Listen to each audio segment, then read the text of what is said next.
Magandang araw sa inyong lahat at welcome sa aking channel. ABS-CBN nakatakdang ibenta ang bahagi ng kanilang ari-arian sa Ayala Land. Inihayag ng ABS-CBN Corporation itong Huwebes, February 27, na pumirma na ito ng kasunduan kasamang Ayala Land Corporation upang ibenta ang bahagi ng kanilang ari-arian sa lungsod ng Quezon.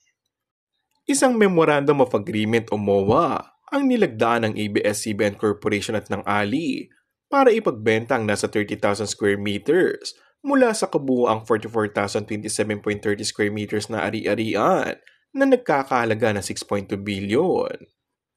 Ito ang binanggit ng kumpanya na pagmamay-ari ng pamilya Lopez sa isang disclosure sa stock exchange. Ang headquarters ng ABS-CBN ay kinabibilangan ng ilang gusali at production facilities. Ang mga operasyon ng Kapamilya Network, kasama ng mga opisina at studios, ay pag-iisang sa natitira ng 1.4 hectare ng kumpanya.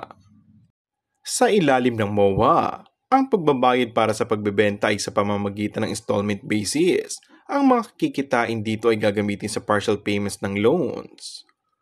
Idinagdag pa ng ABS-CBN na ang kasunduan ay napapailalim sa ilang kondisyon, kabilang riyan ang clearance mula sa Philippine Competition Commission kung kinakailangan.